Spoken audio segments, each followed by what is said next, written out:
Hail of Blades can be very strong, so Hail of Blades Xin can't just burn you down the Lucian and the rest is history. So this is very much about that. As mid lane, BDD's got one spell, maybe. Oh, there you go. Has the vision as well. Easy first blood. As Malrang flashes in for that one. Over a wave of minions advantage. Chain goes wide from BDD. So hard to land it, but now there's no whimsy. There's the flash into the stun, and here comes the three-man gank. Grace in a ton of trouble. Is just going to be ulted down. And in fact, BDD picks up the kill. So nicely done to come rotate. The rotation coming on in from the bottom side. Abyssal Voyage is available. Blue buff goes the way of Malrang. Here comes the TP from the bottom side. Abyssal Voyage on the top side as Zenit gets super low. In that fight, we got two going on at the same time. Stun onto BDD, but he gets away. Root also incredibly low. Also watch the top side here. Lindarang gonna be put out of that ultimate, but Malrang jumping on in, gets a big ultimate onto 3. Jin-air now S5, trying to jump away, but there's the double stun. Out of score, able to get two of them picked away. And Lindarang has to run away with his tail between his legs.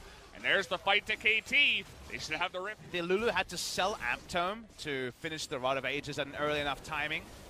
26 minutes till that's ready. That's a lot of members of KT. Nice help by Malrang to try to save Grace. He might be able to. There's the ultimate from Urgot, but the coming in from the bottom side is Root and Kellen. Another big fight coming in here as the Urgot in a ton of trouble as Zenit goes down 2. Lindarang is going to be totally fine on the Aatrox. And here comes Jin-air. They want to fight back as SnowFlower down to the gray health.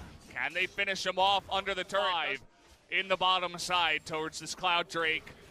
Scuttle here is taken, and Zenit in a lot of trouble once again, has to flash away. There is the Devour, and now Lindarang once again distracting the rest of the team as SnowFlower and Zenit are going to go down towards that Cloud Drake.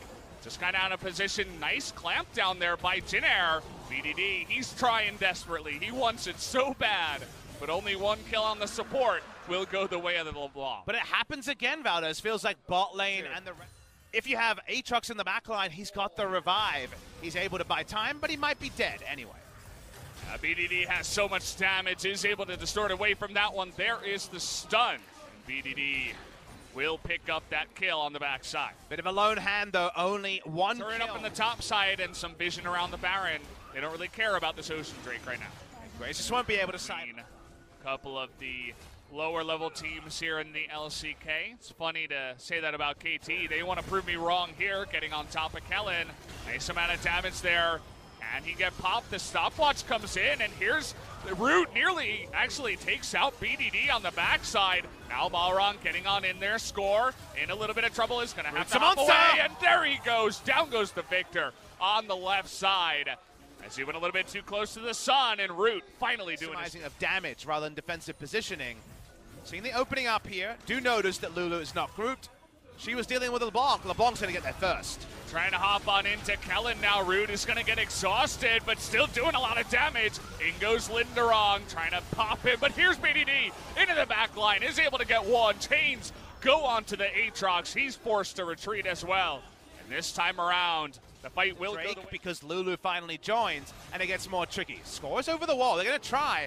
Jin-air's not grouped. Oh boy, BDD does a nice chunk of damage to Root, and there's the TP into the backside by Smeb, is able to take out Malrang. And now on the re-engage, KT actually able to take away this Cloud Drake. Big mistake on the map read there. Even though they have a ward on the walls, they think that KT is fully given up. Drake. It feels like we are not past 30 minutes, but we actually are, as the game has been dragging on. And Malrang, oh boy, he's nearly going to go down. As an Ignite ticket, he's just going to die after the stopwatch as finally BDD can begin to one rotation some of these champions. They've only got 4 members, and they will be spotted on vision. Yeah, they put the idea into the minds of KT and immediately snatched it away, saying, no, just kidding. We're not going to start it, and Score is available again. Here comes the flank again. This time Score going one-on-one onto Malrang, not able to jump on in, and Root beginning to frontline there against the Jax with no counter, and there he goes in. Kellen going to be picked away by BDD on the top side, and Root is just going to be pulled into his death as finally they're able to get the play onto the big carry of Jin-air, and now the side of KT. After all, no distractions here in the Baron pit. Takes a bit long, but they make it happen. As KT Rolster is going to push 3 inhibitors. Maybe rotate it into well, 2 inhibitors into a third. The stacking buff is still there on patch 9.1. Oh boy, Kellen getting lasered down as now Zenit. He wants to be the frontliner as well. They're going to back off of that. Elder, there's the 4-man stun from Score as he gets into the back line. And here is Smeb. It's going to be a total rout of a fight this time around. Double kill on the side of KT. Lindarang has to be killed 3 times. It's hard for them to actually grow a lead. They just waited and waited, and Jin Air, unfortunately, they return to their old game plan. They wait alongside KT. They couldn't afford to do that. And it doesn't matter how big Lucian was, KT Rolster will take game number 1.